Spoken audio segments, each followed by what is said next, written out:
Hey everyone, welcome to Flash Flick Reviews. This is Advait here, and today we're going to talk about a film called The Mauritanian. So, The Mauritanian tells the story of Mohamedou Salahi, who is detained at Guantanamo Bay after his apparent involvement in the 9/11 attacks. Fast forward a few years, Nancy Hollander, a defense attorney, decides to represent him and fight for his freedom. The Mauritanian was definitely a good film. The first thing I liked about the film were the performances. Tahar Rahim, who plays Mohamedou Salahi, does it with such a very human approach. He just adds a very human layer to his character, and that's something I absolutely loved. He was very likable in his role. At the same time, he could make us feel for his character, which is definitely important considering the story. And Jodie Foster, as always, she was amazing in this film. Benedict Cumberbatch was great. All of the performances were, in fact, quite good in the film.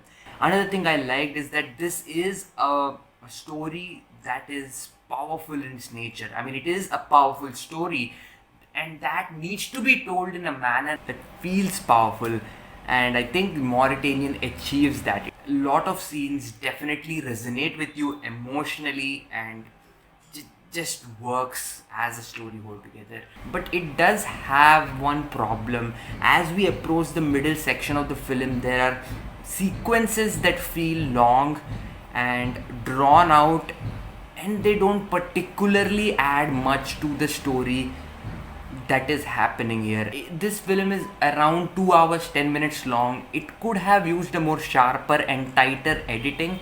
Not to say that it was boring. I was quite engaged with what was going on, but it did feel like there are multiple scenes which slightly felt out of tune with what they were trying to do. So a much tighter screenplay would have been better. It could have been well written in those few areas here and there.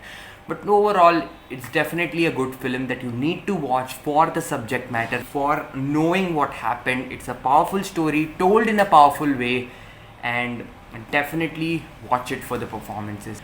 With all of that said, I'm going to give The Mauritanian a B+. But on the entertainment scale, it's a 7.8 out of 10. Definitely give this one a watch. So hey guys, what did you think about The Mauritanian? Put down in the comments below. Give this video a like, hit the subscribe button, share this video, and I'll see you again.